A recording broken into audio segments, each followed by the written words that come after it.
I still find it incredibly funny how people don't believe that Vince McMahon has any influence over what we're watching on a week-to-week basis. I don't believe how you don't know that.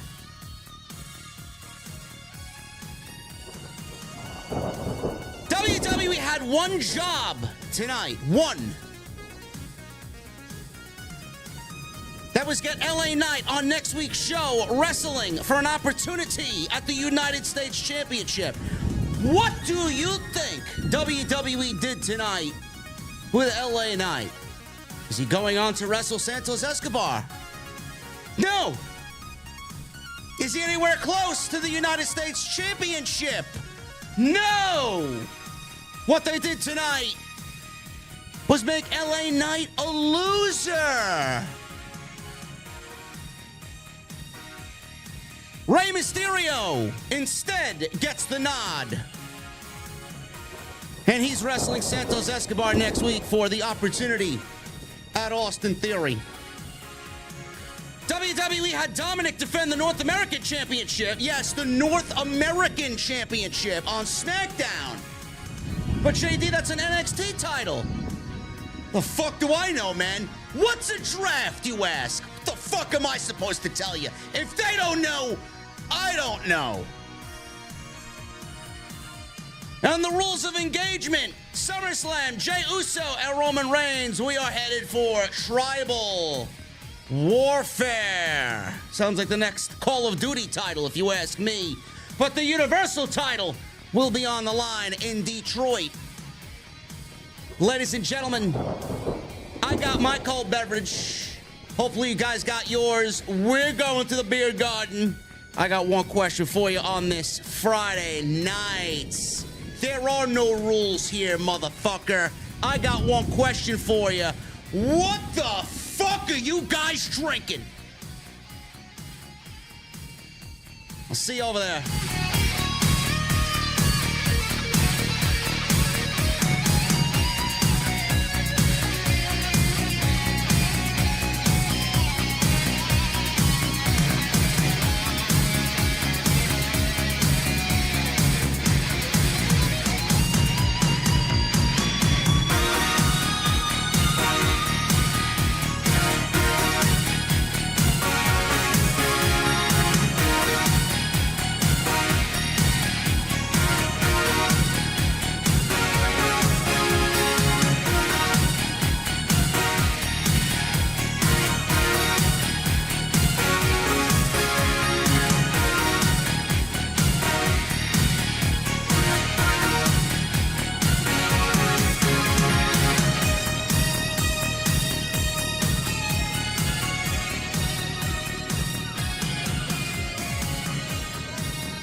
Is AEW successful? Why is Tony Khan running his promotion better than Vince McMahon and Bruce Pritchard are running Monday night and Friday night? Long-term booking.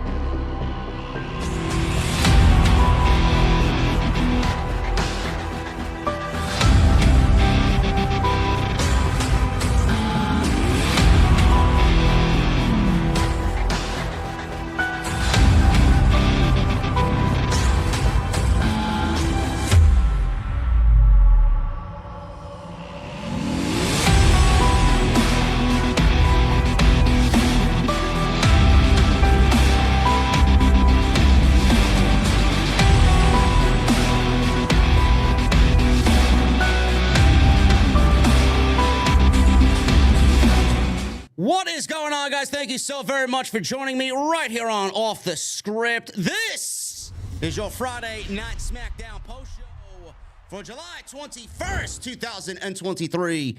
I'm your host, JD from New York, as always, coming to you live from the OTS Beer Garden. Thank you guys so very much for joining me on your Friday nights. wherever you may be, man. We got a rowdy chat so far. We got a very upset fan base right now, man, for LA Knight. You know, I said this last week. I did. I talked about this last week. And I talked about LA Knight potentially coming into this week not winning this Fatal 4-Way match for the United States Championship Invitational. There was always a chance that WWE wasn't going to do the right thing. There's always a chance WWE is never going to do the right thing. How many times have I told all of you? Nobody seems to want to listen to me. Everybody thinks that I'm a fucking bad guy. Everybody thinks that I talk negative and that I wear an AEW hoodie and I'm an AEW shill and I'm on Tony Khan's payroll and all this other shit. I'm a Triple H cocksucker. I hate Vince McMahon. I'm fucking, all these negative things. How many times have I told you that this company gets off on making you upset? How many times? How many times have you physically seen it? Face to face. Personally.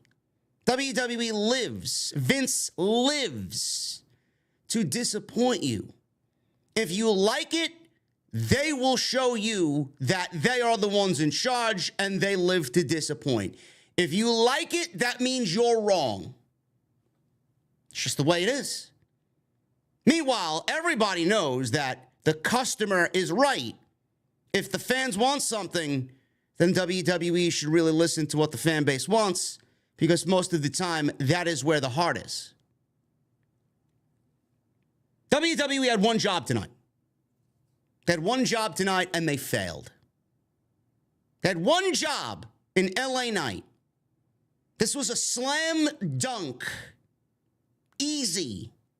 I could have booked this shit with my fucking eyes closed.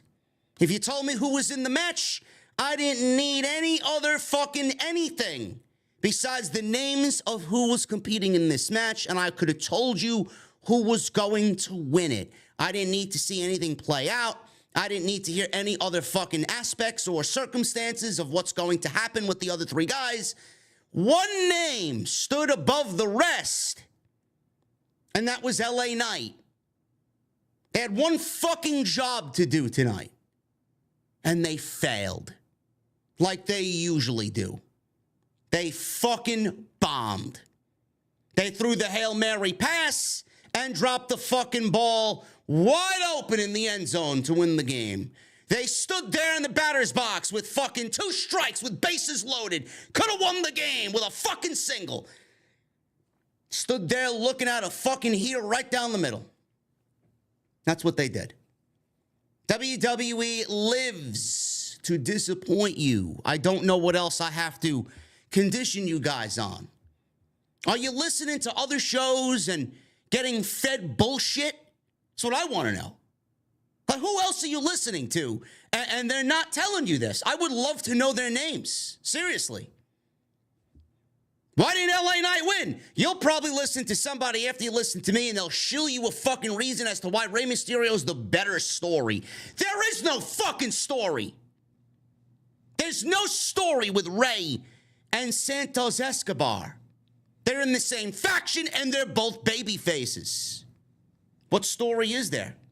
Oh, well, it's teacher versus student, man. I'm sorry, unless we're turning Santos Escobar heel in this situation, I don't know what the fuck we're doing.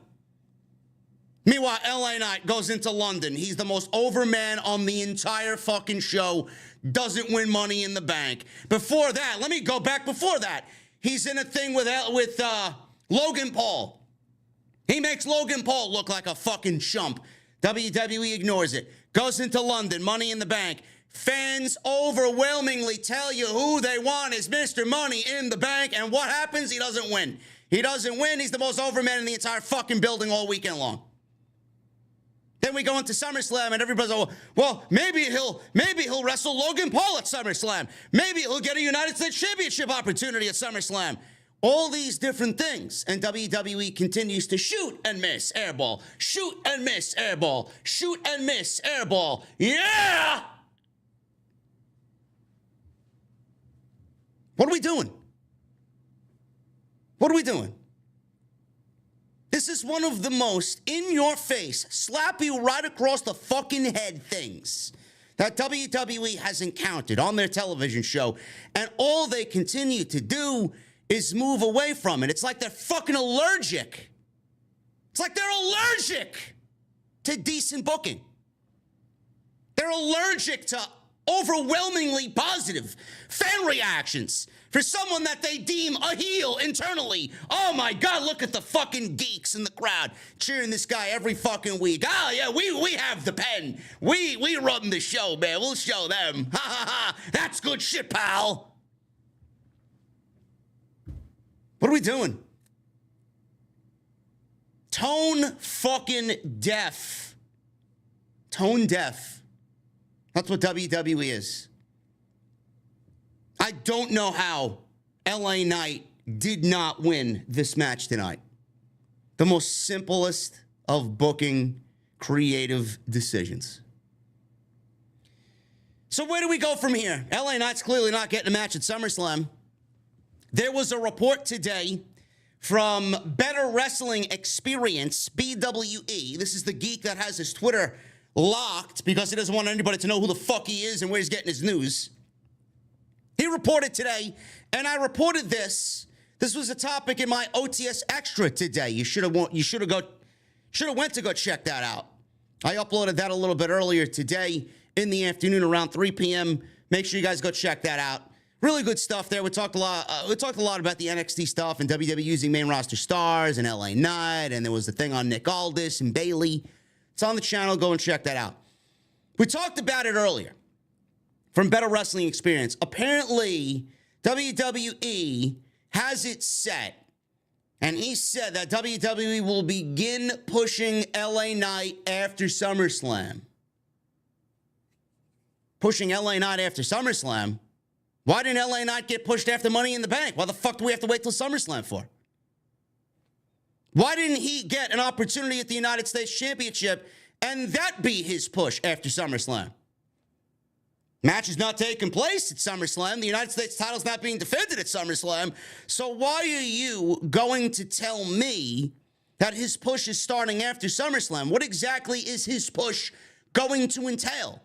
Has the guy not done enough for you? Has the guy not gotten over enough for you to put the fucking United States Championship on him, which is basically a dead fucking title? It's not like he'd be beating Gunther, right? Now we gotta wait till after SummerSlam. The fuck do we have to wait till after SummerSlam for? The guy is mega over. He could have had the United States title match after SummerSlam, win the United States title after SummerSlam.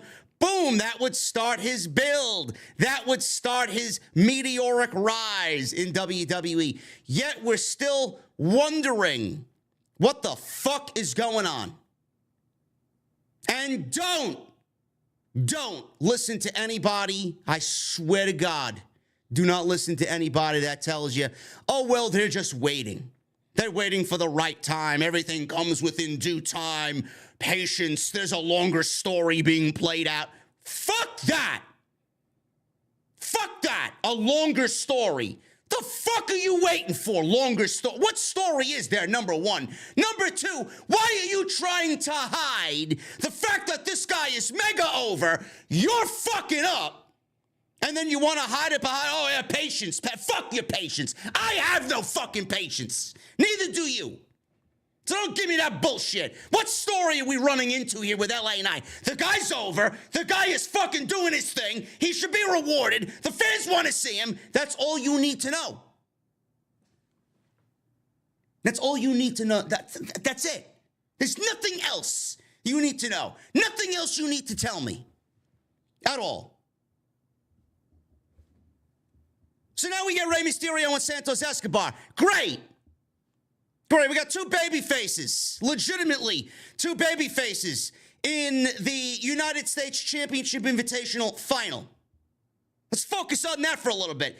Two baby faces, a part of the same faction in WWE, the LWO. Why didn't LA Knight win this match? Is WWE concerned about the overwhelming reaction for LA Knight? Because internally, it's reported that LA Knight is a heel backstage. Really? It's not what I hear when it comes out. I hear fucking babyface. This guy, LA Knight, who's fucking gotten the hearts of the crowds everywhere he goes. They're chanting his fucking name in unison. They're doing his fucking LA Knight, and they're finishing the fucking thing with yeah on their own. He don't need to do anything. If LA Knight is a heel, but he's getting those types of reactions, that's not a good look for WWE. They don't like that. Oh, but we have you internally slaughtered like this, but you're out there doing that. We can't have that happen. That's going against our protocol. That's going against what we have planned for you. That's bad. So you didn't want to send LA Knight out there to wrestle Santos Escobar because he's getting babyface reactions and he's slaughtered internally as a heel.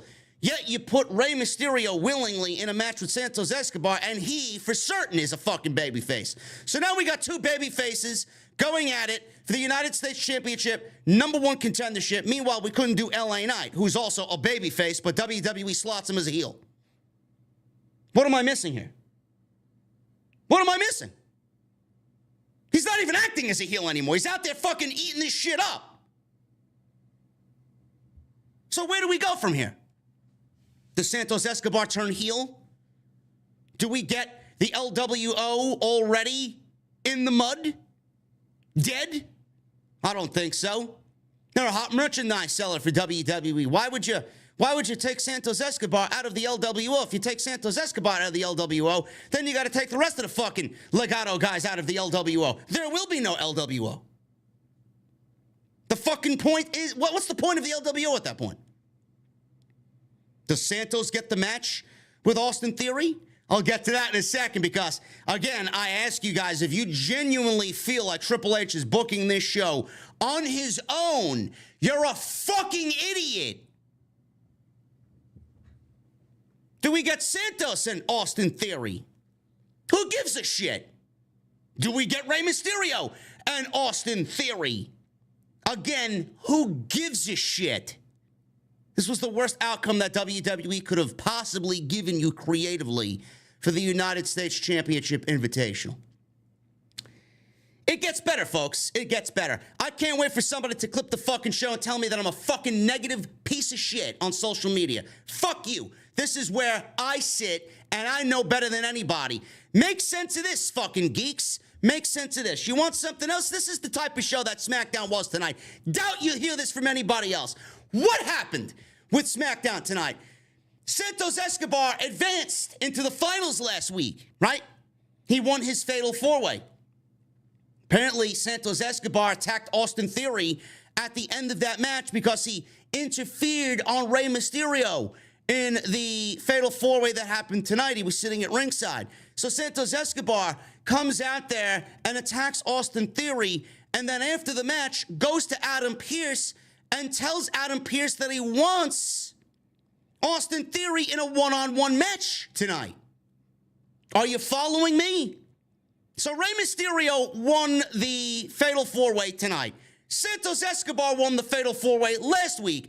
Santos Escobar came out tonight and attacked Austin Theory, who attacked Rey Mysterio. So after the match is over, he goes to Adam Pearce and says he wants Austin Theory in a one-on-one match. Austin Theory was going to put the United States Championship on the line. And Adam Pearce said, all right, we're going to get a United States Championship match out of it. And then he says, no, I didn't say I'm going to defend my United States Championship. All right, we'll get a one-on-one match between Austin Theory and Santos Escobar. Non-title tonight. That's what he gave Austin Theory. He said, all right, we'll put the United States Championship on the line. No, I didn't say that. I didn't say I'd do that, because that wouldn't have made any sense. So then we get a non-title match between Austin Theory and Santos Escobar. If Santos Escobar won his Fatal 4-Way last week and gets a match with Austin Theory tonight, what was the fucking point of having a United States Championship Invitational? Santos Escobar beat Austin Theory clean tonight in the middle of the ring. No interference, no fuckery, no shenanigans. He beat him with a phantom driver. Clean. Again, I ask, what is the point of booking a fatal four-way 2 weeks in a row for the opportunity at the United States Championship for only WWE to go and book Santos Escobar, who won last week, in a match with the champion, in a non-title match tonight to give him a clean win? Doesn't the clean win over Austin Theory guarantee him a United States Championship match? So by my logic, Santos Escobar and Rey Mysterio next week should not be taking place. Correct? But you couldn't give LA Knight the victory on SmackDown tonight. It had to be Santos and it had to be Rey Mysterio for you guys to go out there and give Santos a clean win over Austin Theory, making everybody look at this shit and say, what the fuck is that? No, but LA Knight couldn't win the fucking match and get the goddamn match against Santos Escobar next week, right? Or Santos Escobar, did he have to win the fucking fatal four-way? It couldn't have been anybody else? If this was the outcome that we were going to get tonight, why did Santos win his fatal four-way? And if Santos beat the champion clean tonight, I assume he's not going to win next week against Rey Mysterio either. So it looks like we're getting Rey Mysterio versus Austin Theory again. Who gives a shit for the United States Championship? Tell me when I am telling lies. You can't. I'm not negative. I don't hate WWE. I hate the decisions that they make because all this shit needed was a little bit of brain power. How can I sit here with nothing in front of me? No wrestling scripts, no locker room with full of talent looking at me. Nothing. How can I sit here and tell you guys exactly what the fuck is wrong with this show? And the people who run this shit can't do that for you. How am I the bad guy? Unless you just don't give a shit, want mediocre television, and accept fucking garbage.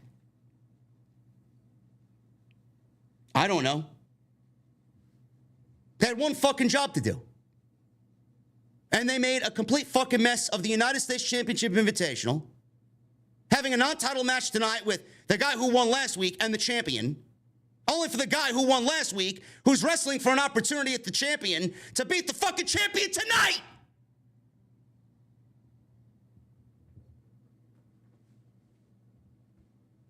Show is garbage. Garbage. Did Triple H make this decision? Doesn't sound like a fucking Triple H decision to me. In 8 years of Black and Gold, I've never seen a fucking decision like this made in 8 years. I'm not gonna sit here and tell you this was a Triple H fucking decision. This sounds like a Vince McMahon fuck you to the fucking fans. I would bet my fucking house on Vince McMahon making this decision tonight to throw it in your face because you wanted LA Knight to win the fucking fatal four-way. LA Knight didn't win it. Fuck you guys. You want LA Knight? Fuck you guys. I'll take LA Knight, have him lose to Rey Mysterio, and then give Santos a match against the champion and have him pin the champion clean and make everything you watched on television for the last 2 weeks an absolute waste of fucking time. Yeah, you'll get people on fucking social media. Oh, well, this was a good show, man. This was the first 30 minutes of the show. The first 30 fucking minutes of the show. And then you get another 10 minutes with Santos Escobar and Austin Theory. 40 minutes of the show was taken up by terrible fucking booking. Yeah, you want me to sit there and tell you that it was a good show?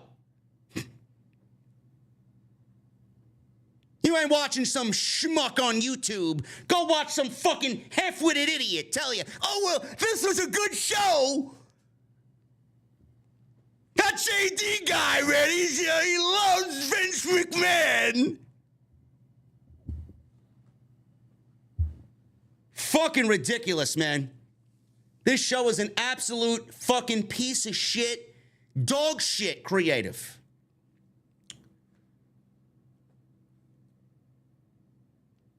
Dominic Mysterio.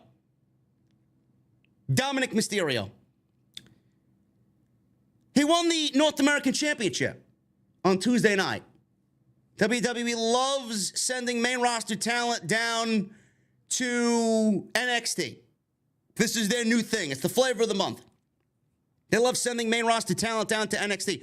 Why have they sent main roster talent down to NXT? I don't know. None of it makes any sense, right? They're mingling brands now. Monday on Tuesday, Tuesday on Monday, Tuesday on Friday. I mean, I don't know what the fuck is going on anymore, man. Fuck a draft. Don't know why we have a brand split. Dominic Mysterio won the North American Championship from Wes Lee, who is fucking fantastic. Ended his reign unceremoniously in a god-awful match. He won the North American Championship. WWE apparently is going to be using Judgment Day for the foreseeable future on Tuesday night. So not only will they be on Monday, they will also be on Tuesday.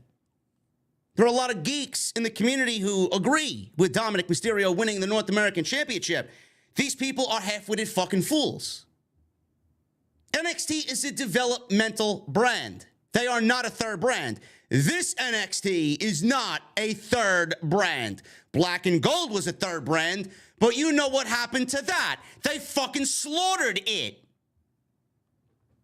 So for all the fucking people who say, why don't I watch NXT? Why don't I like the main roster stars on Tuesday night? Because this wasn't allowed back then.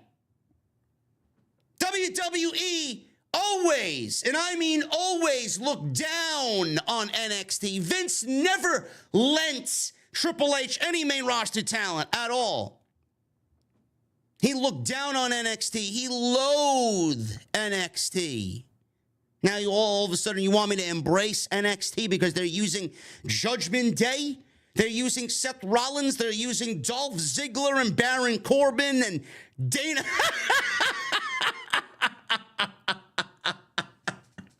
Oh, man. Oh. Who? Dana Brooke? Oh, man. Dana Brooke, man. Yeah, she's going to be fucking fantastic on NXT. Give me a fucking break. And Mustafa Ali. You want me to sit there and be grateful that this main roster stars that they sent down, they're being used on NXT. Fuck that. Fuck that. You know how many main roster stars Black and Gold needed to use? 0. Why? Because they were a legitimate third brand. Not this makeshift fucking children's Nickelodeon bullshit on Tuesday night. Now all of a sudden you want me to fucking, oh my God, oh, NXT, look, Dominic, North American champion. I'm sorry, I don't work that way. The way I see it, Dominic is a main roster star. A main roster star who's not good enough to win a fucking championship on the main roster on his own. Meanwhile, he goes down to Tuesday night, wins a fucking championship from one of the guys that has led that brand for the last year and a half. You want to take a title away from him, go down to developmental and take a fucking developmental title because you can't win it on the main roster. Yes, that's somebody that I'm going to look at as a viewer as respected. No, but I'll get labeled a hater. I'll get labeled negative. I'll get labeled an AEW dick rider. Why don't you go suck Tony Khan's cock, man? I'm sorry. Dominic Mysterio taking a developmental title away from developmental wrestlers doesn't really bode well for me looking at Dominic as a respected superstar. Is there positive to come out of it? Sure. Now he has the title. Rhea Ripley has the title. Damian Priest has a briefcase. What does Finn Balor have? He has nothing. So there is a story there. But I'd love for somebody to tell me why Judgment Day is on NXT to begin with. What business do they have down in NXT? Or are they just desperate? Is WWE just desperate? They need those ratings because they got a TV rights negotiation deal coming up with NBCU potentially. They want NXT a part of that package, right? Now they're generating what? 750 to 800,000 on Tuesday night. Once you get a taste of whatever the fuck that is, WWE's not going to let it go. It's like a drug addict. You pump your fucking veins with something and you get this big high and you love it. You're going to go back and do it again. That's what WWE's doing with the fucking ratings. They get 700, 750. Now they're going to want 800. Who's to say they don't put all of Judgment Day in a fucking match on Tuesday night? Next is Rhea Ripley wrestling, one of the women down there. Next we'll get Rhea Ripley versus Tiffany Stratton. And then Damian Priest, he'll be wrestling down there. It's like a drug addict who can't let go of the fucking rush. That's what they're doing on Tuesday night. Nobody seems to understand that. They got no business on NXT. I don't give a fuck what you tell me or conjure up as far as a story. There is no story. Yes, I'd love to see Carmelo Hayes wrestle Finn Balor twice in the same month and get pinned twice as world champion. Yes, that's fantastic. It's great. Great television. Great creative team you got there. I love to see Wes Lee, who held the North American Championship longer than anybody in the entire history of that brand. Yeah, we'll just give it to Dominic Mysterio because ratings. Yeah, that sounds like a great fucking idea. Great idea. Then the story is that came out today that WWE now is looking at beating AEW Dynamite in the ratings. They're a drug addict. WWE is a fucking obsessed drug addict. They're going to look to beat AEW Dynamite on Tuesdays, and they're going to use the main roster to do it. And it doesn't make any sense. The WWE roster on Monday is Tuesday, and Tuesday is now on Monday. Now Tuesday is on Friday, and we got Monday on Friday. What is a draft? What is a draft? Does WWE know the definition of a fucking draft? A brand split? One brand is split from the other, and there's no crossover. And when crossover does happen, how important is the crossover going to be if we've seen crossover every fucking week? I'm sorry. Do you know how ridiculous it looks that Dominic, a Monday Night Raw superstar, goes to NXT on Tuesday, a brand that is not his, to win the North American Championship, a brand and a title that is not his? Dominic, a Monday Night Raw superstar, winning an NXT title, and then going to Friday to defend an NXT title on a brand that he wasn't even a part of. No, but I'm the bad guy. Dominic, a Raw star, wins an NXT title on Tuesday to defend it on Friday. And you're okay with that? You're okay with that illogical garbage? I'm sorry. That's not the way I operate here. What we do here is call out the bullshit. What you watched for a good hour tonight was a ton of bullshit. SmackDown sucks. This show was a complete clusterfuck of nothing. Now I see a report going around that the reason why WWE did what they did tonight was because WWE superstars, some WWE superstars, contacted COVID. Now they're using COVID as an excuse. Real reason for the changes made to SmackDown. Let me dumb this fucking rumor down. This is coming from WrestleGeeks. PW Insider is reporting. There is a known reason why things may have been shifted before SmackDown, and no, they say it's not Vince McMahon. Sure thing. Seems that word is making the rounds that several talent were unable to participate in the show due to medical reasons. One version notes that the shift is due to talent testing positive for COVID-19 or being in direct contact with someone else who tested positive for COVID-19. Now, while there was reportedly set to be an in-ring segment with Adam Pearce and Asuka to reveal the SummerSlam triple threat match between Asuka, Charlotte Flair, and Bianca Belair, instead the match was announced on social media, and Charlotte Flair took on Io Sky in a match. Meanwhile, the original plan was Io to wrestle Zelina Vega and not Charlotte Flair. Okay, you're blaming the changes to SmackDown on COVID. Meanwhile, you just gave me one change. How is that a bad thing? We got Io versus Charlotte instead of Io versus Zelina. How is that a bad change? I don't really understand it. You guys are fucking crazy, man.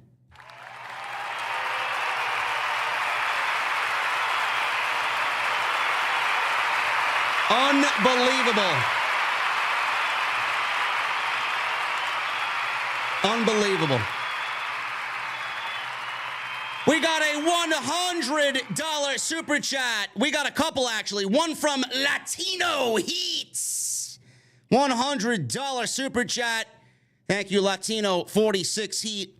You are not telling lies, JD. One thing they can't even execute.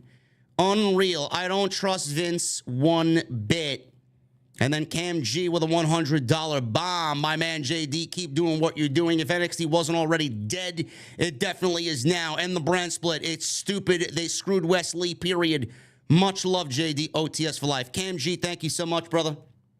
I got you on Cameo as well, man. I'll be doing that in the next day or so for you. Thank you for reaching out to me on there. And thank you to Latino46C. Thank you guys very much, man. You guys are awesome. You make what I do very, very easy. Because you guys are intelligent. You know what's going on. It is a very difficult thing for me to sit here every single week and wake fucking people up. Nobody wants to listen. You guys get it. You get me. You get what's going on. You're smart. You're in tune. Appreciate you guys being here. They're blaming it on COVID. They're blaming this shit on COVID. Now, what are we back in fucking 2020? There is no more COVID. Give me a fucking break. Okay? Blaming this shit on fucking COVID. COVID is not fucking changing plans. Let me see what else. Let me see what else people are saying here. Let me go to a different website. I want to see if they added anything to this situation. This is the same report. The same report. The opening match on Friday SmackDown saw Rey Mysterio beat LA Knight, Sheamus, and Cameron Grimes. Mysterio will face off against Santos Escobar. Charlotte defeated Io after Shotzi appeared on the big screen. Blah, blah, blah, blah, blah. PW Insider reported that Drew McIntyre was also at the show to work a dark match against Ludwig Kaiser. Who gives a shit? Why is this even a report? Why is this a report? No plans were changed for COVID. None. You mean to tell me that we were going to get a Zelina Vega versus Io match and we're supposed to be, oh my God, what a match. Who's excited about Zelina Vega versus Io Sky? We got Charlotte and Io. I'd much rather take that, even though I can't stand the android. Right? And Drew McIntyre missed a dark match. Oh my God. Oh, I'm sure Orlando's heartbroken. No plans were changed. This entire show was written by a fucking half-witted idiot. This shit sucks. Nothing made sense. And if you disagree with anything that I said, here's a fucking clue. You can't. You can't. Because everything that I said legitimately is logical. WWE treats you like a fucking idiot. You're going to tune in next week and watch it. I'm not dumb. I don't fall for their bullshit. I see right through them. Santos Escobar and Austin Theory tonight made zero sense. Why would he be wrestling Rey Mysterio next week if he's already granted a United States Championship match by beating the champion clean tonight? What's the sense of him winning and winning the match next week when he's already the number one contender? LA Knight, fumble that one. Fumble that motherfucker at the 1 yard line, man. The WWE. Dominic Mysterio and this fucking bullshit with NXT talent on Tuesday night, right? Main roster stars mingling with NXT talent on Tuesday night. I mean, what are we doing here, man? WWE wants to create this unpredictable free-for-all. None of it makes sense. It's actually more negative than positive. I don't give a fuck what type of ratings you need to get. I don't give a shit about your TV rights negotiations. NXT is a developmental brand. It is not a third brand. It is not going to be looked at as a third brand. Main roster stars are not a staple down there. NXT will always be developmental out of the Performance Center. So how could you tell me it is not a developmental brand? All because main roster stars are trickling down there and making cameos every fucking week? That is something that I hold as a wrestling fan because of what these fucking scumbags did. I will always hold that very sensitive to my heart. There's a reason why I stopped covering NXT. I watch it on my own time. But I'm not going to sit here and tell you that I'm going to review NXT. I can't look at it anymore. Meanwhile, you want to tell me, oh, NXT is a legitimate third brand now, or are trying to make it into a third brand. Meanwhile, you killed the fucking legitimate third brand that it was 3 years ago. And you blamed it on fucking COVID. COVID didn't kill WWE, NXT. Vince and Bruce killed it. That's who killed NXT. And you almost killed Triple H in the fucking process, too. We're going to get into the show tonight. We're going to talk about SmackDown and what happened within these matches tonight. I really appreciate you guys being here. Listen, man. A lot of people. It's been a bad week. It's been a bad week as far as social media and being on social media. A lot of people came for my head this week. I'm not going anywhere. You don't like what I have to fucking say? I don't give a single fucking shit. I'm still here. I'm still angry. And I'm still calling out the bullshit that you guys refuse to fucking notice. Clip the show. Tell everybody that I'm an asshole because I talk about pro wrestling on YouTube. I don't give a fuck. You know what we watched tonight was dog shit. If I don't say it, who the fuck will?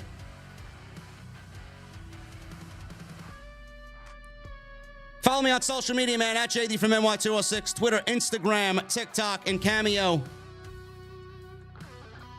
Hit that subscribe button down below. Turn on the bell for notifications. If you enjoyed what we've had to say so far, please hit that subscribe button. Turn on that bell for notifications.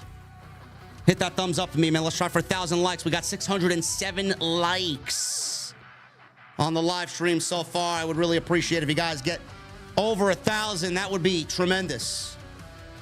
If you missed any of the other content on the channel, there is plenty of it. Monday, we were live. Tuesday, we were live for NXT. Oh, not NXT. You wish.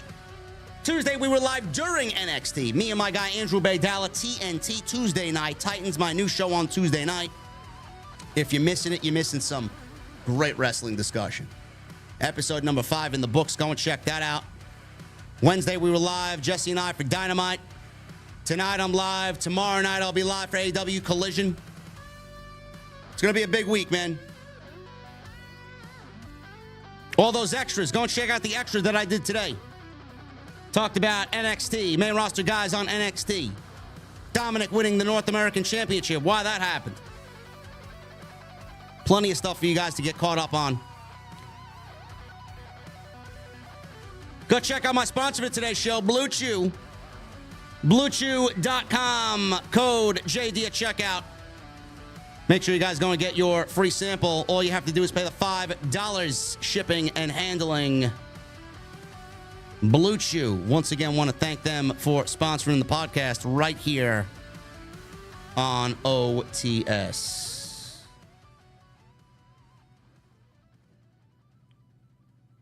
Monday Night Raw started off with a fatal four-way. This was Rey Mysterio, Cameron Grimes, Sheamus, and L.A. Knight Winner of this match, we get Santos Escobar next week in a number one contenders match for the United States Championship.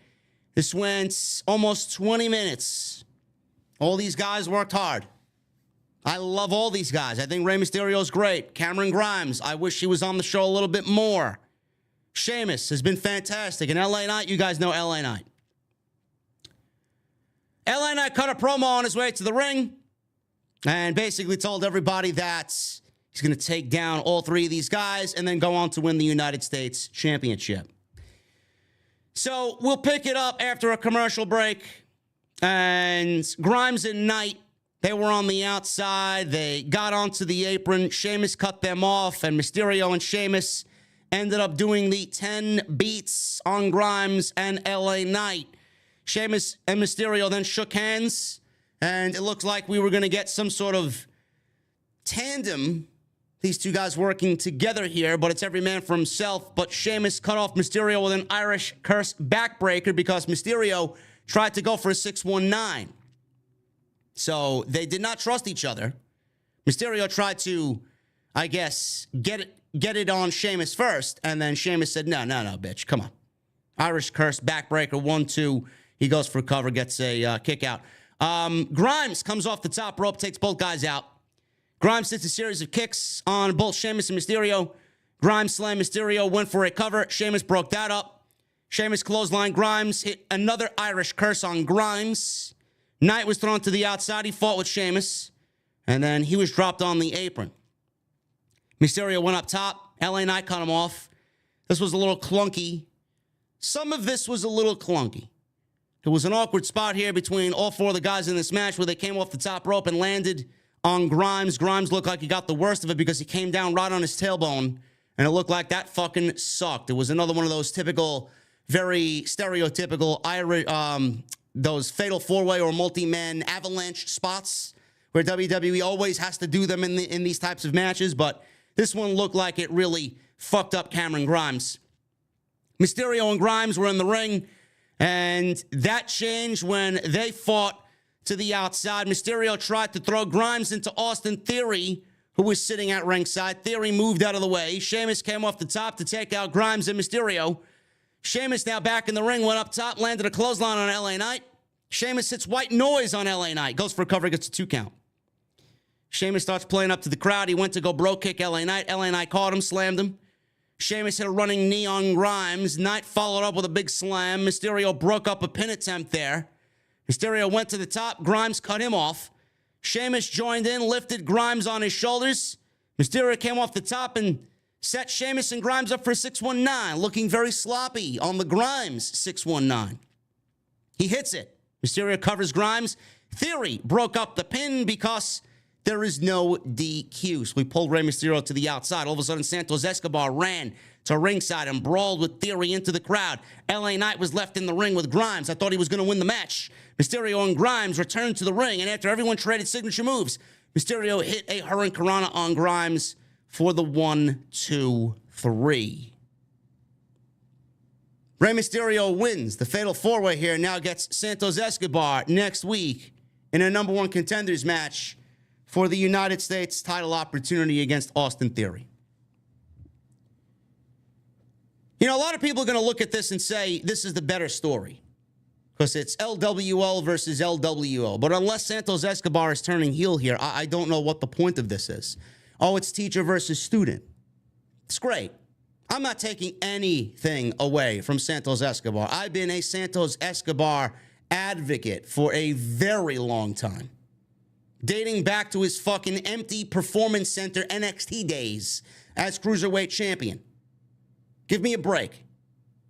There's a reason why Santos Escobar is getting an opportunity. He's fucking great. Do I want to see a match with Rey Mysterio? Sure thing. You better fucking believe it. But not now. When the time is right. The right time is not right now. The right time is when the heel turn happens. Because you know, inevitably, somewhere in the future, Santos Escobar is going to turn on Rey Mysterio. That is going to make him a mega fucking heel. It was one of the best creative decisions that WWE made in the Triple H era. by putting Santos Escobar with Rey Mysterio, aligning these two men up, fusing Legado with Rey Mysterio, and calling them the LWO. Brilliant. Everybody loves the LWO. Everybody loves Rey Mysterio. Everybody's going to love Santos Escobar because he's affiliated with Rey Mysterio. But that doesn't mean I want to see them wrestle now over the United States title. No, it's got to be something even bigger than the United States title. But here we are. Some people will deem this as the better story, and LA Knight, he'll get his time. LA Knight's time is now. I don't know what you're waiting for. LA Knight was over before Money in the Bank. LA Knight was over at Money in the Bank. LA Knight was over after Money in the Bank. And LA Knight is more over now than ever before. And you still neglect the audience. What are we waiting for? What exactly are we waiting for?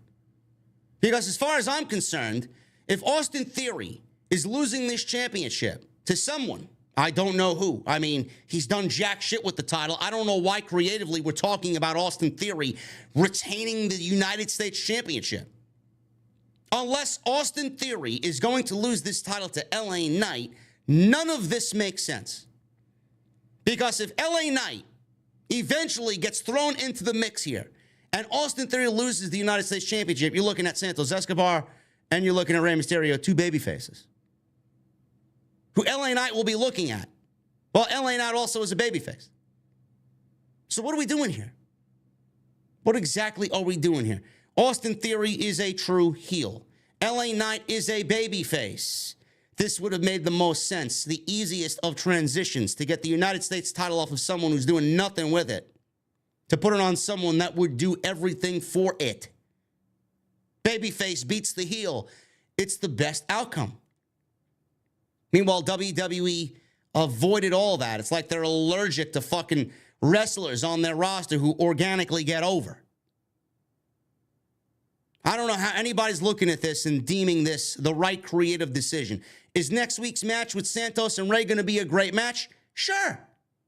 There's no way that it's going to be a bad match. But is it the right creative decision? No, it's not. You could sit there and tell me till you're blue in the face how this is the better story. There is no story. Teacher versus student isn't a fucking story here. They haven't given any indication that they want to wrestle each other, any indication about Santos taking over for the LWO and taking Rey Mysterio's spot. There's been no sign of Santos turning heel. So what are we doing? Now, let's neglect LA Knight to give us something, because WWE doesn't want to push LA Knight, but the fans want it, so WWE is going to do everything to upset the fan base. Great. Ridiculous.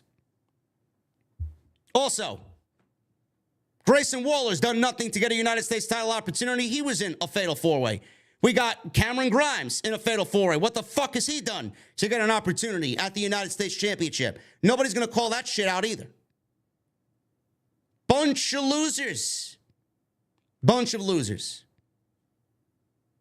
WWE's thrown people together in hopes of making things make sense, and they just make themselves look worse. How about these guys win some fucking matches so that when they get an opportunity like this, they look like a credible fucking opponent? Now, that's too much to ask. Now, I'm just the guy who's negative on YouTube. Sure. Austin Theory was shown backstage. Austin Theory ran into Adam Pearce and demanded a match against Santos Escobar tonight. Pearce made the match, and it was set as a non-title match. So WWE Creative made a match between Austin Theory and Santos Escobar. Meanwhile, Santos Escobar is wrestling Rey Mysterio next week for an opportunity to wrestle Austin Theory, who Santos Escobar is wrestling tonight in a non-title match. Please tell me how this makes any sense. Yet you'll get some fucking blithering idiot online who's going to be in my fucking mentions or tweeting me indirectly, right? Shadow tweeting me, telling me I'm fucking negative and that JD thinks that Triple H is not in charge and this was a Vince McMahon thing. I'm sorry, Triple H doesn't make fuck-headed decisions like this. He doesn't. There's no way you could fucking tell me that Triple H penned this and signed off on this. Do you listen when I speak? Santos Escobar won a fatal four-way last week. For WWE Creative to turn around this week and have him wrestle Austin Theory this week in a non-title match because he was upset with Austin Theory interfering in Rey Mysterio's business tonight. But isn't Santos Wrestling the winner of this match next week to fight Austin Theory, but you gave him a free pass at Austin Theory anyway tonight? I don't know, man. Sometimes I genuinely feel like whatever I do here is fucking hopeless. Nobody will understand. And no matter what I say, you may fucking sit there and hate my fucking guts for whatever reason. Even if I'm right, you're not going to give me the fucking credit for making sense of it and telling you guys exactly what the fuck you're watching. You're going to hate it because it came from me, and I can't be right because you fucking hate everything I do. There is no way you could sit there, no matter how you feel about me, and tell me that this isn't fucking dog shit. Charlotte Flair. She went one-on-one with Io Sky. This was supposed to be Io Sky versus Zelina Vega. Maybe we should be thankful that match did not happen. We got an illness to someone in the back that gave us Charlotte versus Io. Not going to complain about that. Let me tell you something, man. On paper, this match would be deemed a dream match for a lot of people. A dream match in WWE. There was talk for months. Io's got to get called up. Io versus Charlotte's a dream match, right? Future World Championship match for WWE in the women's division. Every single fucking time, Charlotte is in there with someone who is new.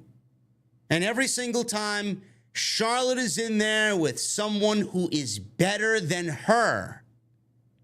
The match always ends up being a fucking disappointment. Put those two aspects together, new and better. Every single time Charlotte steps into the ring with someone that is better and new for her to be in the ring with, it's always a clunker. This match was clunky. This match was sloppy. This match did not hit at all. Meanwhile, people on social media were praising this match. Oh my goodness, Charlotte and Io. What I saw was two women who on paper could deliver a fucking classic. Two women who went out there tonight and delivered a fucking disappointment. That's what I saw. Now, I don't know what you watch. I watch the show different than how you watch the show. This was not a good match. Michael Cole might have said it was a great match. Oh my God, what a match. This was not a good match. Very weird, very clunky. I expected much better from both Charlotte and Io. Two locked up. They did their own version of cartwheels and flips, and they were trying to feel each other out. Sky hit a shotgun drop kick for a 2 count. Action spilled to the outside. We go to commercial break. Charlotte was looking at Bayley, who was on commentary. By the way, Bayley came out with no crutches and no limp. No crutches and no limp. So whatever the injury was at the house show over the weekend, thank God it wasn't as serious as reported. So hopefully Bayley will be back in a couple of weeks, and she was on commentary tonight. Charlotte went for a knee. Sky moved, landed a running double knee in the corner for a 2 count. Sky worked Charlotte with a chin lock. Charlotte worked out of it, hit a back body drop. Charlotte hit a fall-away slam, fired up. Charlotte landed a clothesline, went to the top. Bayley got up from commentary to distract Charlotte. Io landed a powerbomb with the distraction from Bayley, 2 count. So Sky, after the powerbomb, gets a 2 count on Charlotte. A Shotzi Blackheart video package showed up on the Titantron, and it was a collage of pictures of her shaving her hair, and, you know, it looked very creepy, very psychotic. I guess they're going in a different direction with Shotzi now because she shaved her hair. And Bayley gets up, looks at this video package in the middle of the match, and all of a sudden starts to get concerned. She leaves the arena. She's worried about what she saw. Io's like, I need your help. I need your help. Don't go anywhere. Bayley leaves Io all by herself. So Sky goes to the top. Charlotte pulled Io off the top. Sky tried again, goes to the top, goes for the moonsault, misses the moonsault. Charlotte went up top, tried a moonsault of her own, which is fucking terrible. Sky got her foot up. The two traded roll-up attempts, and Sky went back to the top, missed a missile dropkick. Charlotte caught her off the top at a Boston Crab. Sky counted into a roll-up from the Boston Crab for a 2 count. Sky on Charlotte now, and Charlotte gets the advantage with a spear for a near fall. Charlotte went for a German suplex. Sky rolled through, hit a double stomp on Charlotte. They made their way back to the top rope. They trade roll-up attempts again. Charlotte hit a natural selection out of nowhere for the 1-2-3. Match was very, very clunky. Everybody wants to tell me that Charlotte's the greatest in the women's division. The greatest in the world is Charlotte Flair. The greatest professional wrestler, female professional wrestler in the world. She's not even the best wrestler on her brand. How many times a week do I have to tell you this? If she was so great, Io Shirai or Io Sky would have had a banger match with Charlotte Flair. Meanwhile, it looked to me that Charlotte held everything possible, everything back from having a good match with Io. See, this is what I see. You may not see it because you're blinded by fucking what they tell you and what you hear from another fucking podcast. Charlotte is overrated. If Charlotte was so great, this match would have been a fucking TV banger for 15 minutes. But it wasn't. I didn't see anything wrong with Io's performance. I saw the clunkiness come from Charlotte's performance. It's like Charlotte holds herself back. It's like we get 40% of what Charlotte really can dish out there when she's in the ring with somebody that's better than her. This match was a disappointment. She's not even the best female wrestler on her brand. That goes to Io and then Asuka. And I'd even put Bianca over Charlotte Flair. She's the 4th best women's wrestler on her roster. Meanwhile, I'm supposed to sit here and tell you that Charlotte's the best female professional wrestler in the world. Sorry. Sorry. When it comes to what she does in her own company, she's number 5. Rhea Ripley may be better than all of them. Ridiculous. Enough of this Charlotte bullshit. Overrated. Dominic Mysterio. He was interviewed backstage, and while he was talking, Butch interrupted him. Dominic, a Raw superstar on SmackDown. Why is he on SmackDown on Friday night? Did they make and give you an explanation for why he was there? Dom smiled and said the reason why he's on SmackDown is because he wanted to show his deadbeat dad what a real champion looks like. Great. Great. I could have lived with that. That was a suitable enough of an explanation for me, for Dominic to be on a brand that should not have Dominic Mysterio on it. Great. So what does WWE do? They take what Dominic said and completely wiped the fucking floor with it. They threw it in the garbage. So he said if Ray wins the United States title, he's the champion of only the United States rather than all of North America. Meaning, if he and his father are champions, he would be the champion of North America, and he'd be the greater of the two champions. So Butch, Pete Dunne, comes walking on in. Let me at him! Let me at him, Scoob! Ready? Pete Dunne comes in, challenges Dom to a title match. Shawn Michaels walked in and said it sounds like a wonderful match to him, and he'd see if he could get it booked. Yeah, you go do that, HBK. Go talk to Vince, who's sitting in Gorilla, and get that match made.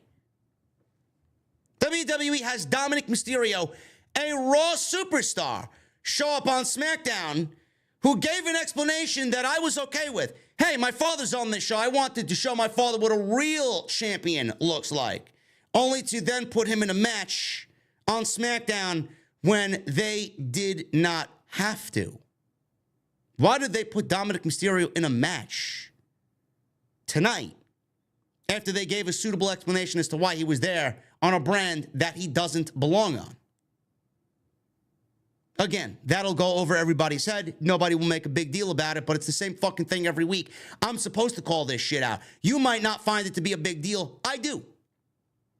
He's a Raw superstar on Friday Night SmackDown defending the NXT North American Championship. You got 1 strike, 2 strikes, 3 strikes. You're out. Raw superstar on Friday night.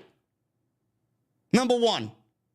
A Raw superstar winning a developmental title on Tuesday. Strike 2. Now defending that Tuesday night title on Friday night? Come on, man. Enough of the excuses, please. Enough.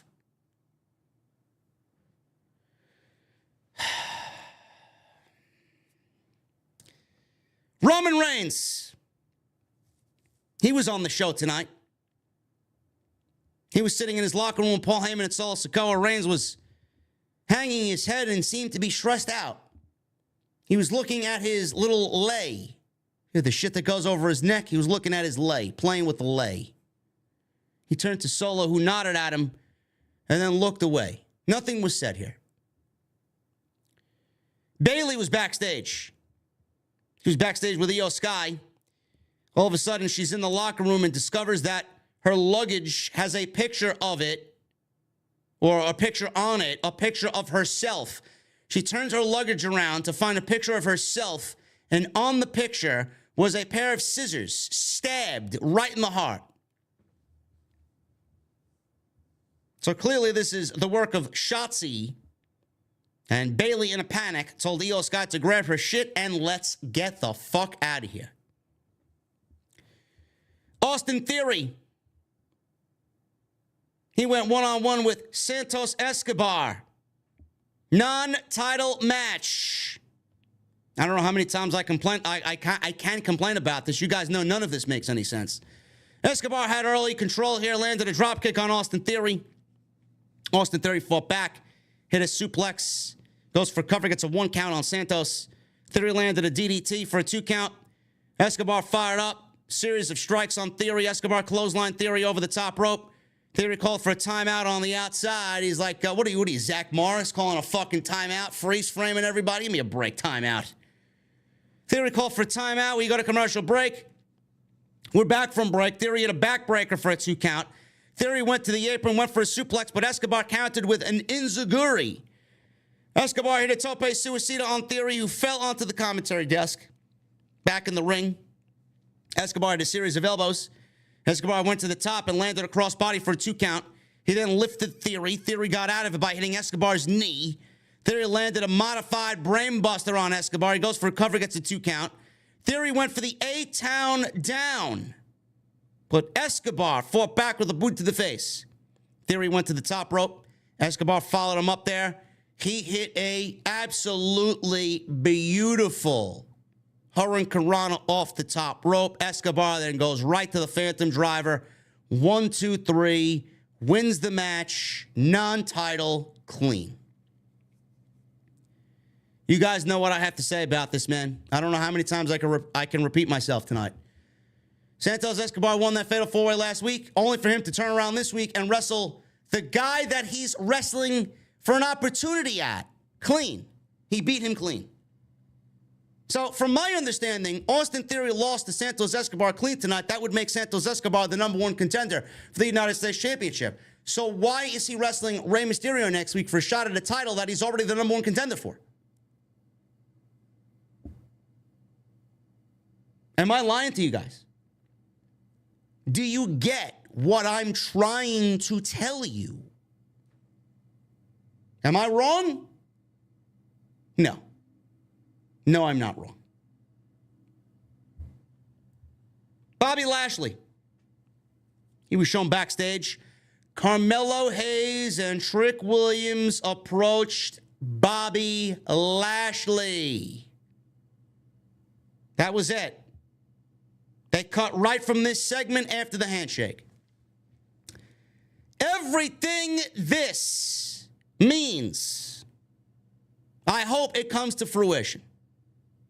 Bobby Lashley invited the Street Profits out last week, invited them into his limo. They drove away. That was all we seen. This week, Carmelo Hayes and Trick Williams, they shake hands with Bobby Lashley. Are we looking at a new Hurt Business with Bobby Lashley, the Street Profits, Carmelo Hayes, and Trick Williams? Who was one of the first people in the community to give you this as a creative direction?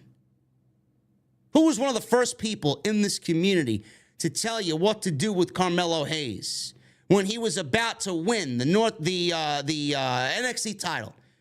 Braun Breaker should have retained that title. I said it for months. Call Hayes up, get him to the main roster, put him in the fucking Hurt Business. What happened? That sounded like a good idea then, now, right? Now we got it tonight. Are we looking at a 5-man faction? Are we looking at a new Hurt Business? Does Carmelo Hayes drop that title on Sunday to Ilya Dragunov? Sounds like a sound idea to me. Let's get Carmelo Hayes on SmackDown and Braun Breaker on Raw. WWE is using all their main roster guys on Tuesday night. You won't even fucking miss them. Give Ilya Dragunov the title, call Carmelo Hayes up to SmackDown, and get Braun Breaker over to Monday Night Raw. Simple. Don't know what we're doing with either guy. Carmelo's ready, and Braun Breaker's ready. We could be looking at a new Hurt Business. Dominic Mysterio, defending the North American title, a Raw superstar, going to NXT to win a developmental title to then defend that title on Friday night. Makes complete sense. Gotta love WWE creative. Nobody gives a fuck. Dominic Mysterio defeated Pete Dunne in 7 minutes. This match was an absolute cluster fuck.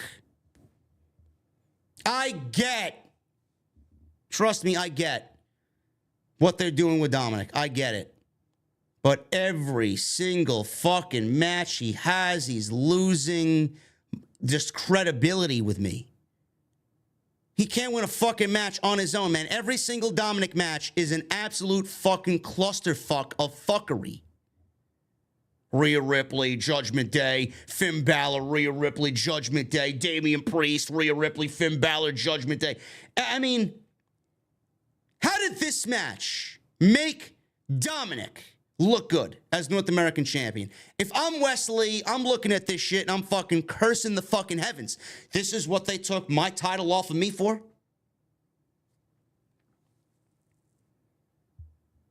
Don't really get it. This match was just there. They made this match for absolutely no fucking reason tonight. None. I don't know why. It doesn't make any fucking sense to put the North American Championship on Dominic. It doesn't. You can sit there and tell me that it makes sense to put the North American title on Dominic Mysterio. It doesn't make any sense at all. Dominic is over. Great. He's a heel. He's a good heel. Great. Judgment Day is fantastic. Great. Did he need a North American title? I can only hope that somehow this factors into Finn Balor and maybe getting him out of the group, or maybe Damian Priest gets kicked out of the group. I don't know. Dominic, his in-ring work is shit. It is not good.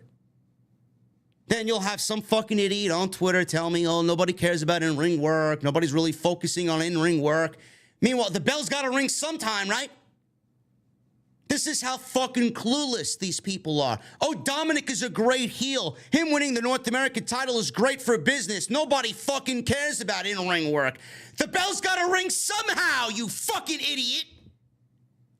Somewhere, somehow, the bell's got to ring. What is he going to do in there? What is he going to show you? He's got to show you something. He's got nothing.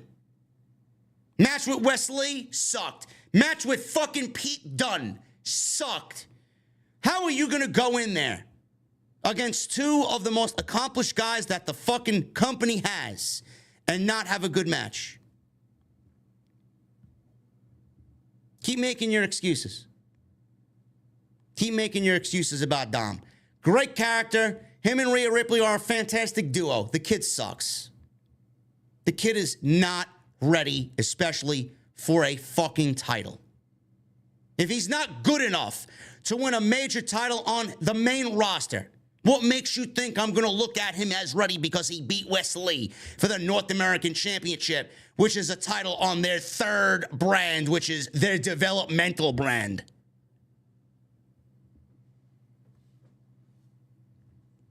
This match was a fucking clusterfuck. Dominic toyed with Butch. Butch hit a series of kicks to Dominic's head. Butch landed a right hand.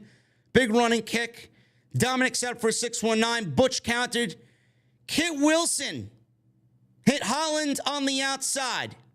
Butch went to the outside to even the odds. What was pretty dead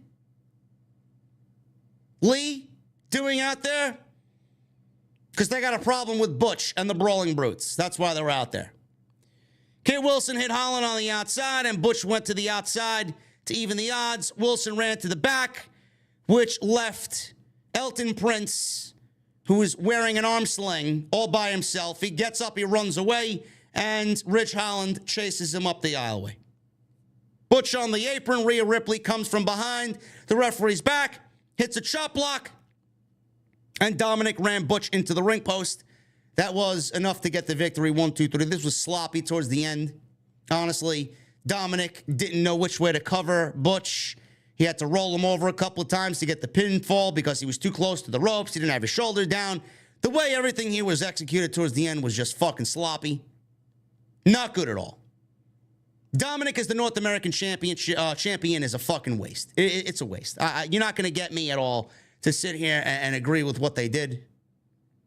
I don't agree with NXT being on, the same level as the main roster. I don't consider it a third brand. I'm never going to consider it a third brand. I'm not going to sit here and tell you Judgment Day being on NXT is a good thing and Dominic winning a fucking title down there is a good thing. Give me a break. As far as I'm concerned, Dominic belongs on NXT, period. Permanently. Judgment Day being down there makes no sense. You're never going to convince me that NXT is good, because it's not. You're not going to get me on board with thinking NXT is a legitimate third brand anymore in 2023, while you had Black and Gold and you refused to make it into a third brand. You're not going to convince me to look at NXT in a different way now because WWE's more open to sending main roster stars down there. That didn't happen back in the day. Do you want to know why? Because Vince McMahon would not allow it. Vince McMahon didn't allow it because if he sent main roster stars down there who wanted to work down there because they weren't doing anything on the main roster, Vince had this fear that Triple H was going to take the unused talent on the main roster and make them better. And use them better than Vince McMahon. That's why Vince didn't allow it.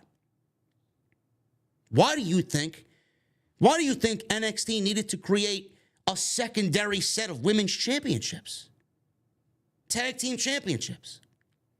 Do you think this just miraculously came out of nowhere? Oh, yeah, we're going to push the women's narrative, and we're going to do the women's revolution. Bigger and better than ever, pal. No. The WWE main roster women's championships were created to float between all three brands.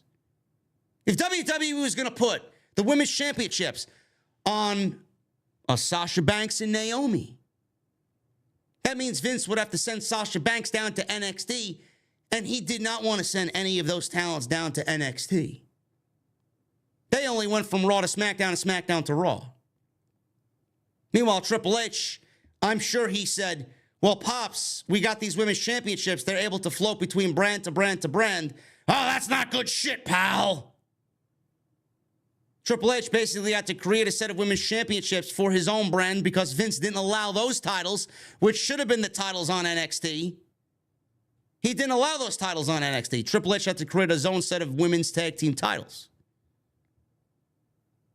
No, but you want me to sit here and take NXT now as a serious third brand when they did everything to fucking kill it and pretend it didn't exist.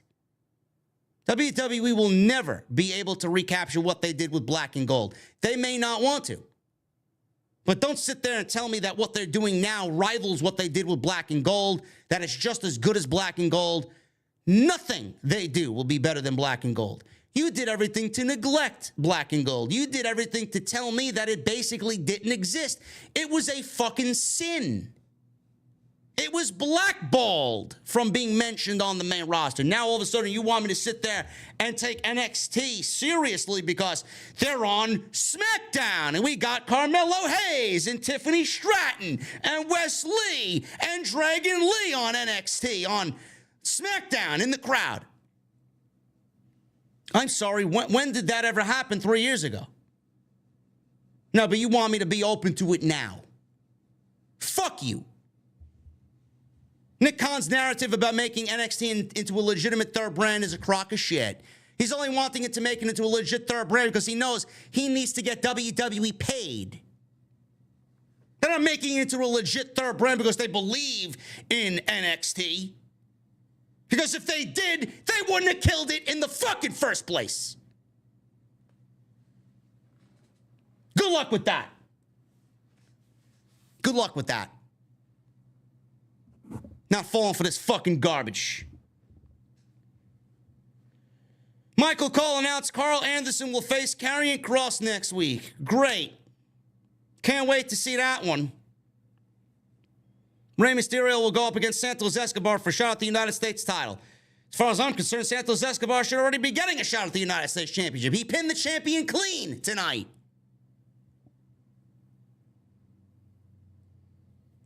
Roman Reigns. He's back on SmackDown. And tonight we got a contract signing with Jey Uso for SummerSlam. Roman Reigns is out there. Roman says, Orlando, acknowledge me. Jey is there. And he told Roman Reigns that he's making him do this. Roman said Jey is just a soldier or a pawn in this game. Reigns said that the contract is signed. Shoves it over to Jey. Jey then takes the contract that Roman signed and ripped it up and slammed the folder shut. Shoved it right back to Roman Reigns.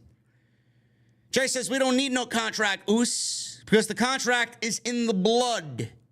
This right here, this is tribal combat now. So he listed things that he'd like to do to Roman Reigns, and he says he could take this steel chair and take the chair to Roman Reigns' head. He could put Roman Reigns through that announce table. He could take the fucking lady sitting in the front row, take her shoe off, and start to beat Roman Reigns with it. It would be legal, all be legal.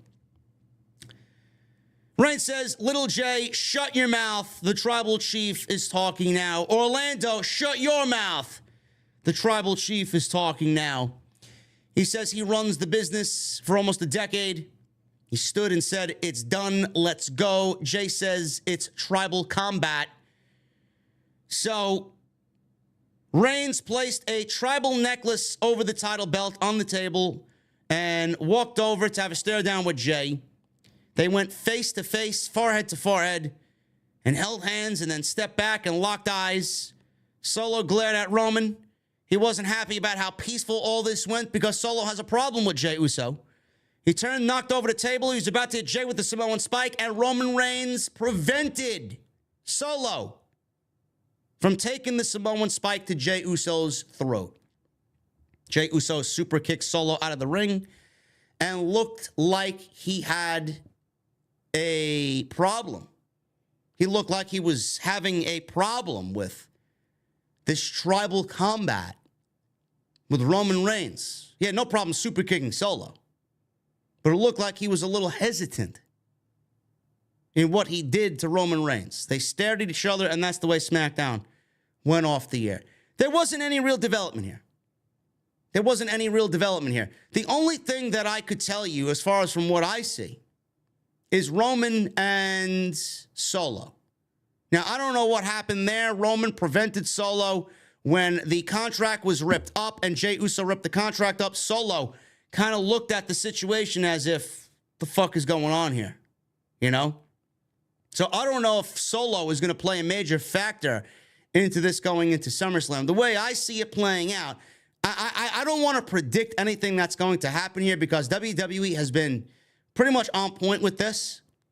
But what I see happening here, if it's going to be no DQ, trial by combat, right, this tribal warfare, no DQ at SummerSlam, that means Solo Sikoa is going to really get involved and may be the one to cost Jey Uso the championship. I don't know.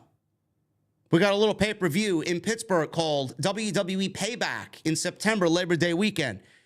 Apropos, I mean, it just goes hand in hand with the name of the title. Payback, Solo coming close to beating Roman. Will not beat Roman because of Solo. Payback, Jey wants payback on Solo. I don't think Roman's going to be working payback. I don't think Roman's going to be working payback at all. We may be looking at Solo versus Jey Uso at Payback, and that may be the continuation of the tribal bloodline story here. This internal bloodline family drama. But outside that, I can't really tell you where this is going to go, man. These little hints and these little things that happen, you know, Jey Uso showing some hesitation and Solo kind of being wide-eyed when the contract got ripped up and Roman stopping Solo Sikoa from the spike to Jey Uso. There's still love there. There is still some care there. But they have to do what they have to do. He got the orders from the elders. This is coming from their elders. Let's do it. Trial combat. Trial by warfare. It is what it is, man. SmackDown overall was a fucking waste of my time. None of this made sense. Very, very just creatively lazy show, but you know, I don't really expect social media to be on my side, man. The 1% of fucking geeks on social media who don't like what I do, they're never going to like what I do. You guys like what I do. You show up every fucking week. You understand that this shit doesn't make sense, and that's all that matters to me. That's all that matters to me. Appreciate you guys. Follow me on social media, man, at JDfromNY 206. That is on Twitter, Instagram, TikTok, and Cameo. Make sure you guys hit that subscribe button down below. Turn on the bell for all notifications. Make sure you guys also hit that thumbs up. Let's try for 1,000 likes on tonight's podcast, man. We got 812 likes. Can we get another 180 likes? Please. I know there's 180 of you in this chat right now that have not hit the thumbs up, man. Don't know how you couldn't after the fucking show we gave you tonight. Go check out all the other content on the channel, including today's extra. I'm bringing you the news and rumors daily. Make sure you go check that out. We were live on Monday for Raw, Tuesday Night Titans, Wednesday for AEW Dynamite. Tomorrow we'll be live for AEW Collision. Go and check that out. And tonight's show sponsored by Blue Chew. You guys know my friends over at Blue Chew, BlueChew.com. Blue Chew is your way into long-term booking, gentlemen. It's also going to give you that confidence that you need, man. That confidence takes you so far in this lifetime, man. Let me tell you, confidence is unbelievable. It's going to help you in the bedroom, especially when it comes time to step up to the plate. That's where Blue Chew comes in, man. If you guys don't know what Blue Chew is, it's a unique online service that provides the same active ingredients as Viagra and Cialis, but it comes in chewable tablets, and it comes at a fraction of the cost. You guys can take them anytime, man, day or night. Be ready whenever the opportunity arises. And it comes at a fraction of the cost. Sign up. It's very simple. BlueChew.com. Consult with one of their licensed online medical providers, and once you are approved, you're going to receive your prescription within days. Best part, it's all done online. No visits to the doctor's office, no awkward conversations with anybody, no waiting in line at the pharmacy, and Blue Chew's tablets are made in the USA, prepared and shipped directly to you in a very discreet package. So why not? Give it a try, man. That extra boost in confidence when it's time to perform, that's all you need to know, man. Code JD at checkout. BlueChew.com. All you have to do is pay the $5. Shipping and handling sounds like a great deal to me. BlueChew.com, code JD. I want to thank them for once again sponsoring the podcast right here on OTS. Lord J. Coyle.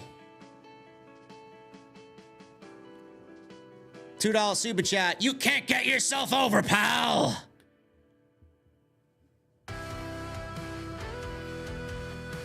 Michelle Moran with a $2 super chat. Judgment Day overexposed. Really, all 3 shows mid. Man, the Bloodline wasn't even this overexposed, man.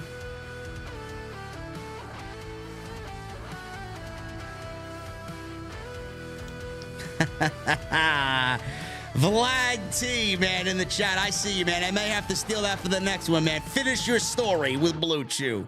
Love it, man.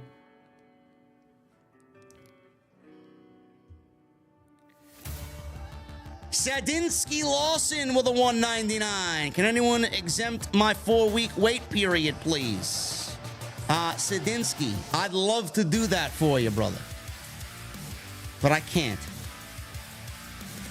If I got to do it for you, man, I got to do it for everybody. Everybody's got to wait their 4 weeks, man. The reason why I do 4 weeks, and I'm not the only one that does it. Some people do it 3 weeks. Some people do it 2 weeks. 4 weeks to me works best. I got a lot of people who like to fucking create new accounts and troll the chat. To me, when there's peace in the chat and peace on the streams, I'm at peace. I don't want my mods working overtime.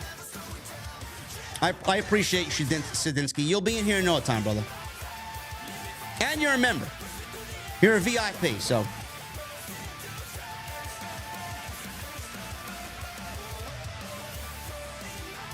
Michelle with a $5 super chat. Roman's downfall will be when he thinks he is above the elders and goes into business for himself. You can see it in his and Solo's demeanor.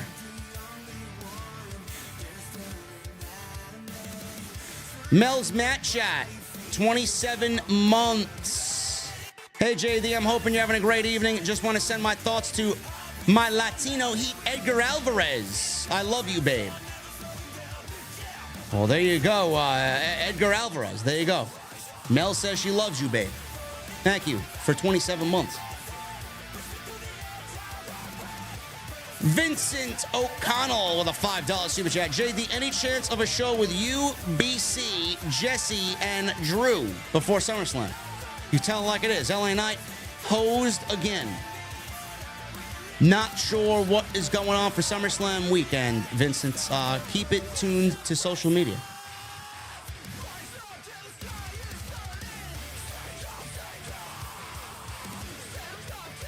AJ with a $1.99. JD, WWE, a.k.a. Vince, keeps lying about LA Knight. Sad.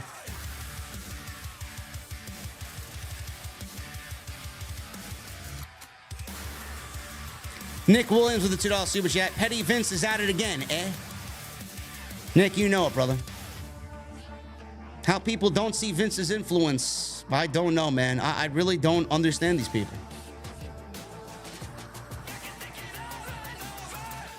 Craig with a $5 super chat. You have a Raw superstar winning an NXT championship, defending it on SmackDown. Tell me Vince is running creative without telling Vince is running creative. Vince is running creative, Craig. You people will find out sooner than later.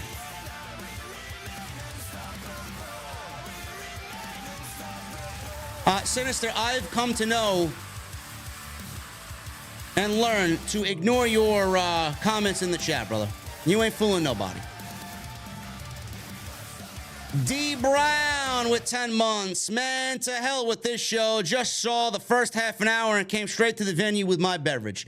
Listen, D Brown, you said the same thing that Jesse told me tonight via text. He said he tuned into SmackDown to see EO lose, which I really didn't bring up, which I am kind of disappointed in myself, and then he shut the show off. Why did EO lose tonight? Vince McMahon. Why did Io Shirai lose tonight on SmackDown? Because Vince always sees the Money in the Bank briefcase holder as someone who could lose, being that they're holding a championship opportunity whenever they want. So why not? Don't know why that match had to be made. I don't. You don't book a match like that. Charlotte can't lose because she's wrestling for a championship at SummerSlam. And Io shouldn't be losing. You should make your Money in the Bank briefcase holder, if she's going to be a champion sooner or later, look strong going into the cash and not looking like a loser. But what the fuck do I know? Nick Williams with a $5 super chat. Double red skies. Good job, Vince. Hope you're happy to be back, because we're not. Guys, when you hear a triple red skies, that's when you know I'm fucking pissed. Just a word of advice, okay? You got a double red skies tonight. That means I was medium angry. Medium angry.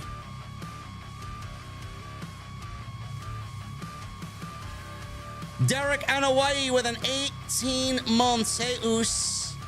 Been a while. Keep doing you. You are the GOAT. Thank you, Oos. Appreciate you, brother.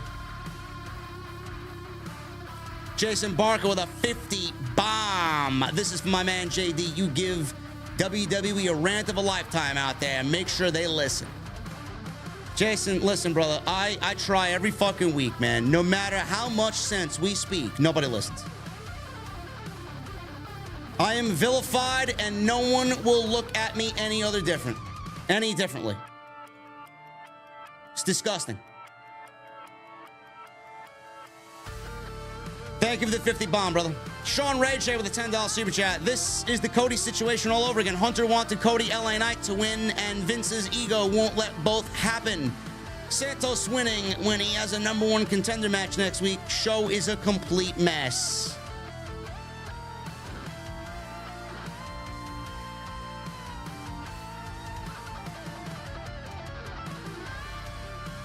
Tay with a $4.99. They had one job to give LA Knight a victory tonight in the Fatal 4-Way, but as usual, Vince fucks it up. Also, why book Theory versus Escobar tonight? Because they're fucking clueless, Tay. That's why. Susan D'Ambrosio with a $5 super chat. JD, give WWE hell of an ass reaming. Dear Lord, please get Vince out of WWE OTS for life. Thank you, Susan. Tommy Brannigan with 18 months. Happy Friday to JD and all the OTS family. LA Knight should have won OTS for life. Thank you, Tommy. Chris Leon with a 13 months. First, they don't give LA Knight the Money in the Bank, and now a U.S. title opportunity. They don't know what the hell they're doing.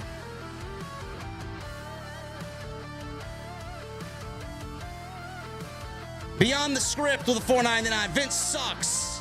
SmackDown sucks. Get him out. You know it, man. Edward Liu with 23 months. Bray Wyatt, Zack Ryder, Rusev, Cesaro, Damien Sandow. All of them got over on their own, and Vince crushed them. LA Knight is next, and it's so sad.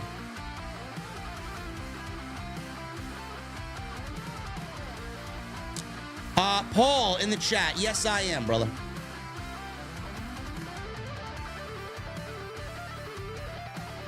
Eugene Morgan with a $10 super chat. JD, your geek voice is absolutely hilarious. It belongs on Adult Swim. If you ever get asked to do a voice acting gig, I hope you consider it. Appreciate that, Eugene. Oh, well, JD is, he's an AEW cocksucker, man.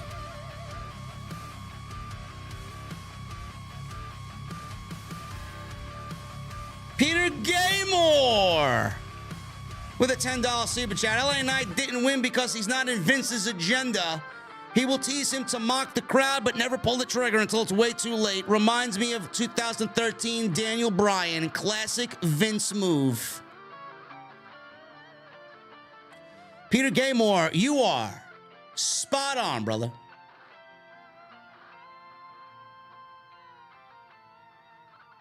Peter Gaymore with a $2 super chat. Omos, now that's great shit, pal. Let me tell you something, man. If you see Omos back on television, you know who put him there. You know who put him there. I don't need to tell you.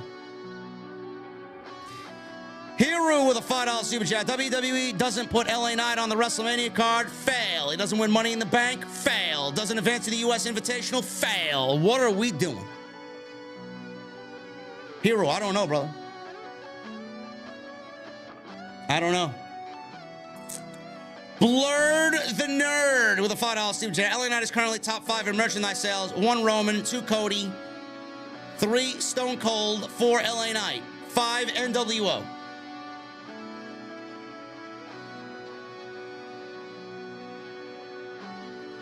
Yet, Blurred, he's a loser.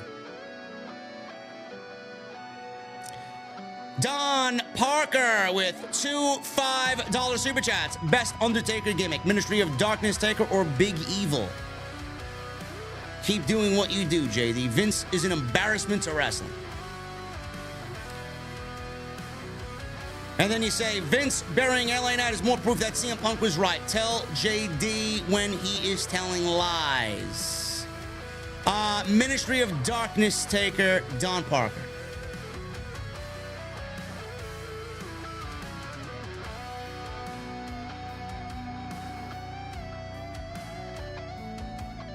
Even though I did enjoy Big Evil. Tribal Chief with a $2 super chat. This is why I never miss OTS. Respect JD, you the man. Thank you, Tribal Chief. Phil with a $9.99. I have no idea how you can fumble LA Knight so hard if they don't have LA Knight involved in SummerSlam after not being at WrestleMania. I have no idea how anyone can watch this product. Inexcusable. Thank you, Phil. Latino 46 Heat, thank you once again for the 100 bomb, brother. Appreciate you being here, man.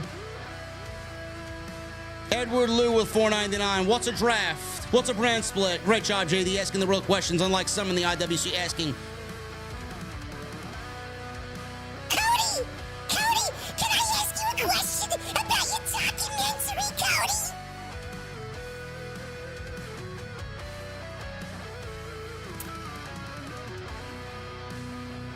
Couldn't be me, bro. Couldn't be me. Phil with a $9.99. I want to thank you for helping me escape reality, JD. My grandmother fell on Monday, broke 4 ribs. She fell again on Wednesday and is back in the hospital. And SmackDown was just awful. Much love. Phil, I'm sorry to hear that, brother. It's the worst, man, when you can't help them, you know? My grandmother broke several bones, man. She broke her leg twice. Falling in her home.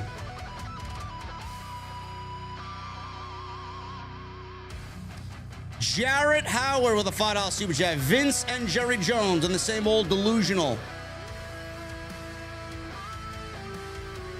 The fans, Cowboys, WWE fans, exactly the same. Delusional, I'm serious. There's similarities. Look at it.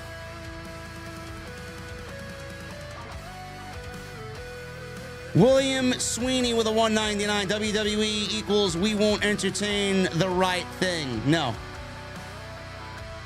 No, they don't like doing the right thing, man. Cam G, thank you again, brother, for 100 in Super Chat.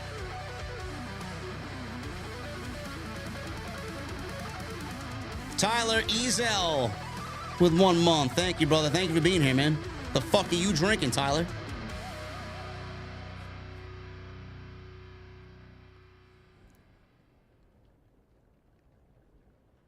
Tay with a $4.99. Ari Emanuel needs to do all of us a favor and get Vince McMahon and Bruce Pritchard the fuck out of WWE.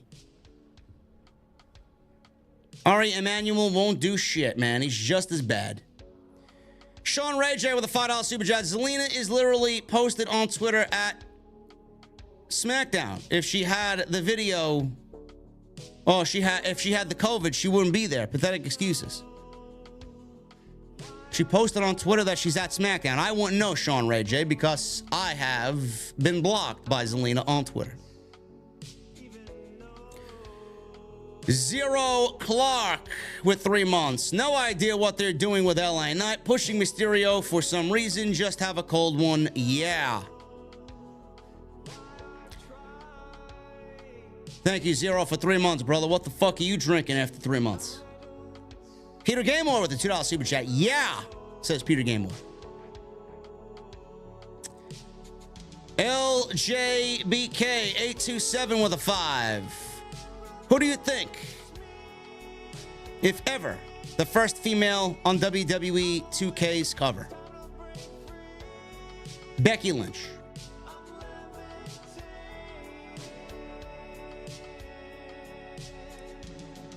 None of the women should be on there because none of the women have been impactful. Just to throw that out there. None of the women in WWE have been impactful to any sort of business or any part of the business. Becky or Bianca, I'd say. Probably choose Bianca over Becky, to be quite honest with you. Becky sucks.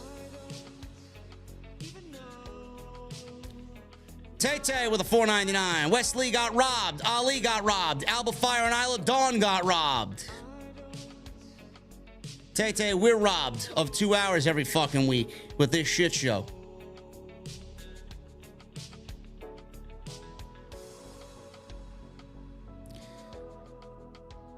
Peter Gaymore with a $5 super chat. Without the Bloodline, SmackDown would be on life support. What a 180 from before Vince came back. Bro, all of these shows were completely different back in October and September. Every single one of these fucking shows. Ali with a $4.99. Hey, JD, I know you don't watch NXT, but what do you think if Gallus gets called up to SmackDown? Would you ever see them feud with the Brawling Brutes? Gallus is boring, Ali. They should be nowhere near the main roster. Willie Teague with a $2 super chat. Very surprised Rey Mysterio won. Yeah, me too. Me too. Doughboy Games with 3 months. Thank you, Doughboy. Can we get another let me at him, Scoob, let me at him?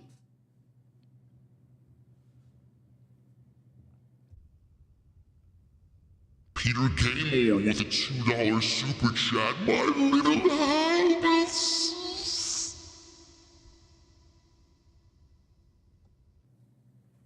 Thank you, Peter Gaymore. Peter Gaymore with a 5 and a 2. Vince doesn't need Blue Chew. He seems to fuck people just fine. And then he says, finish the story, Omas. Your Nation's Tea with a $4.99. You are right as always, JD, but the geeks and virgins don't listen. Keep doing your thing. We'll always be a fan. OTS for life. Thank you, Nations. Cisco with the $2 super chat. I wish we could get Bray versus Roman. Why? Why would anybody be excited for a Bray Wyatt return? I don't get it. Mike Lee, $5 super chat. Disappointing show tonight. Why have LA Knight in the Fatal 4-Way tonight and not have him win it? Typical stupid WWE logic. I'll see you tomorrow. JD, good night. Thank you, brother. See you tomorrow for Collision. William Sweeney with a $1.99. VKM can't stand those who get over without him. Absolutely. He can't stand it at all. Jason with a $2 super chat. Can you do the Raquel Gonzalez Rodriguez?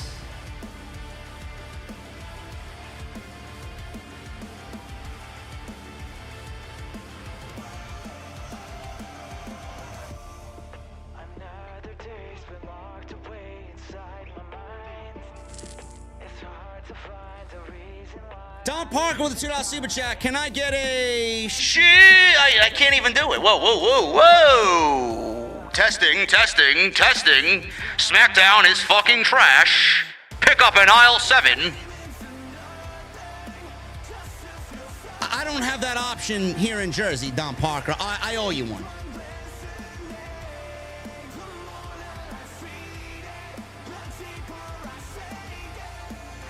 Attention, attention, Denise is awful. Attention.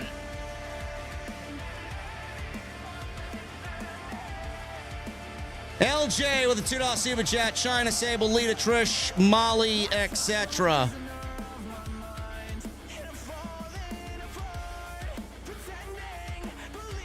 LJ, who cares, brother? Honestly, who the fuck cares, man? Seriously. Guys, I'm getting the fuck out of here, man. I've seen enough. I've had enough, man. Thank you guys for a great stream.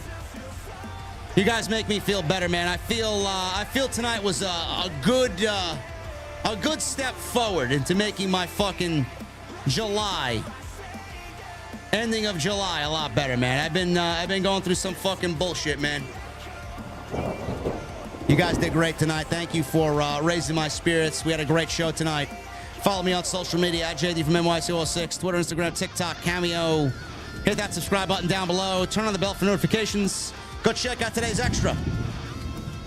BlueChew, BlueChew.com, code JD at checkout. And tomorrow, catch me live for AEW Collision right here on OTS. Guys, thank you so very much for all your support tonight. And I'll see you tomorrow live right here in the venue for AEW Collision on OTS. I'll see you guys tomorrow.